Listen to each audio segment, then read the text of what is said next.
দাদা, চা লাগবে?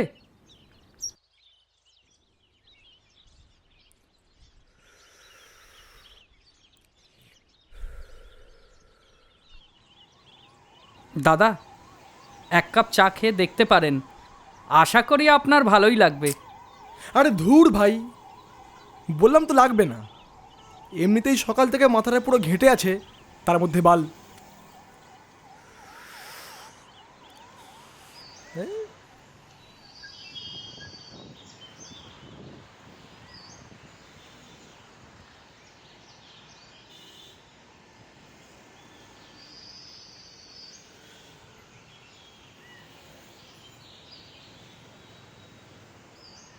এই যে ভাই, হ্যাঁ বলছি এক কাপ চা দাও তো।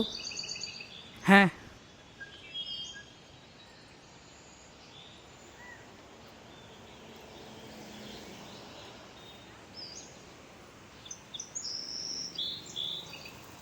এই নিন দাদা চা।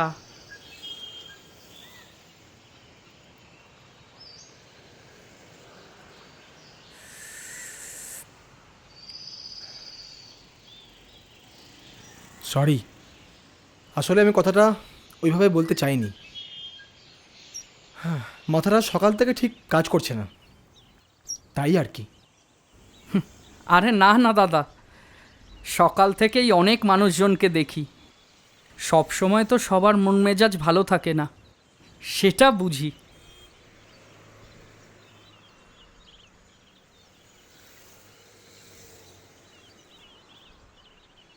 একটা কথা বলবো দাদা, মানে যদি কিছু মনে না করেন।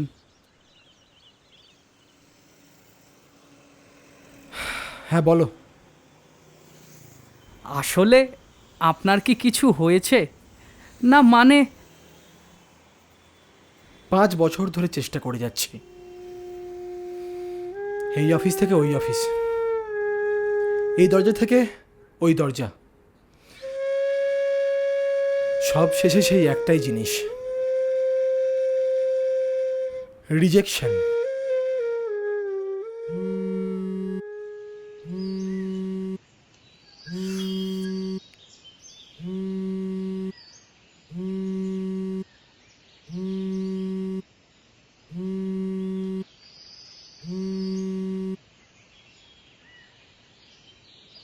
হ্যাঁ মা, বলো। কিরে, আজ ইন্টারভিউ কেমন হলো?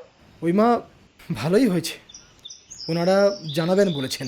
যাক বাবা, ভালো ভালো এবার তোর চাকরিটা হয়ে গেলে একটু শান্তি পাই। হ্যাঁ হ্যাঁ মা। এই মাইনে কত দেবে রে, কিছু বললো? আচ্ছা মা, আমি তোমার সাথে না বাড়ি গিয়ে কথা বলছি। আচ্ছা, সাবধানে ফিরিস, রাখছি।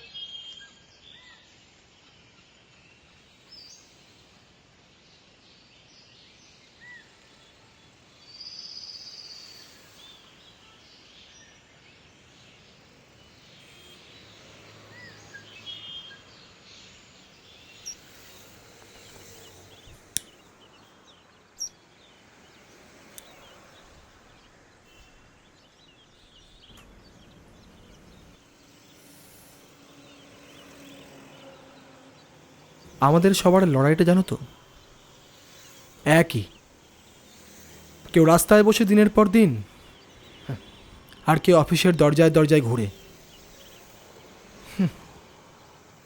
যাই হোক, ও হ্যাঁ, তোমার চায়ের দামটা, দাঁড়াও। আরে না না থাক, ও লাগবে না। লাগবে না মানে? তুমি চা বিক্রি করলে, আমি খেলাম, তার দাম দেবো না? আরে না, তা হয় নাকি? তুমি দাঁড়াও। আরে ধুর, এক কাপ চাই তো খেলেন, ভাবুন না, এই ভাই আপনাকে এক কাপ চা খাওয়ালো। দয়া করছো? আরে না না দাদা, আমি সেভাবে কথাটা বলিনি, আপনি শুধু শুধু আমাকে ভুল ভাবছেন। আসলে নিজেদের স্বপ্নের পিছনে ছুটতে থাকা কিছু মানুষ হঠাৎ একদিন থেমে যায়, শত চেষ্টার পরেও তার নিজের স্বপ্নকে শুধু অনেক দূরে হারিয়ে যেতে দেখে। ইচ্ছে থাকলেও সেটা ছুঁতে পারে না। যেই সব শিক্ষিত মানুষগুলোর কাজ সমাজের মানুষকে পথ দেখানো, তারা বসে আছে ওই রাস্তায়, আর তুমি বলছো স্বপ্নের কথা। কিছু সময় মানুষ যা চায় সেটা পায় না। হতে পারে সেটা তার কপালে নেই, যেটার জন্য সে এত লড়াই করছে। তার মানে তুমি বলতে চাইছো যেই মানুষগুলো দিনের পর দিন নিজেদেরকে শিক্ষিত করে তুললো শুধুমাত্র নিজের স্বপ্নগুলোকে সত্যি করতে পারবে বলে, তারা এখন ওই রাস্তায় ট্যাক্সি চালাবে, না হলে ঘরে ঘরে খাবার ডেলিভারি করবে?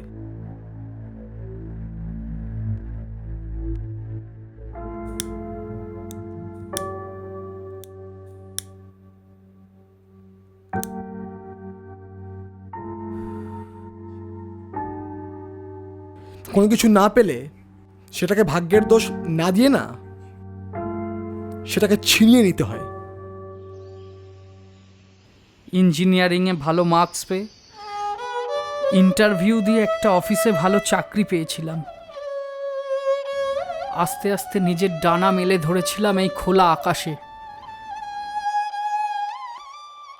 কিন্তু ওই যে বললাম, ভাগ্য সবার জন্য সুন্দর গল্প লেখে না।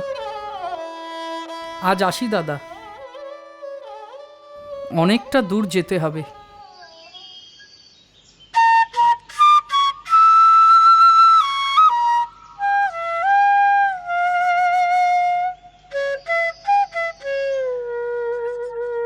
সময় মতো ট্রেনটা ধরতে না পারলে বাড়ি ফিরতে দেরি হয়ে যায়।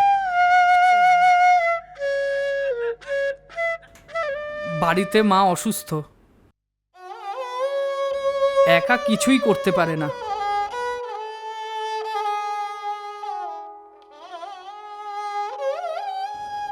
অফিস থেকে ফেরার পথে একদিন ধাক্কিতে ভিড় ট্রেন থেকে পড়ে যাই। হঠাৎ উল্টো দিক থেকে আসা একটা ট্রেনে। ডাক্তাররা অনেক চেষ্টা করেও পারেনি।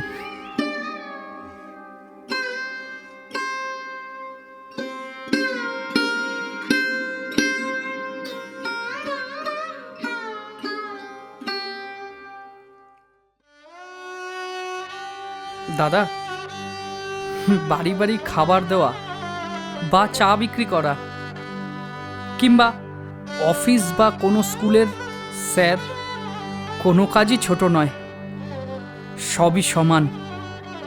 আমরা সবাই শ্রমিক। আমাদের কাজ হলো নিজেদের শ্রম দ্বারা একটা সুন্দর সমাজ গড়ে তোলা, যে সমাজে আমার, আপনার, সবার অধিকার সমান।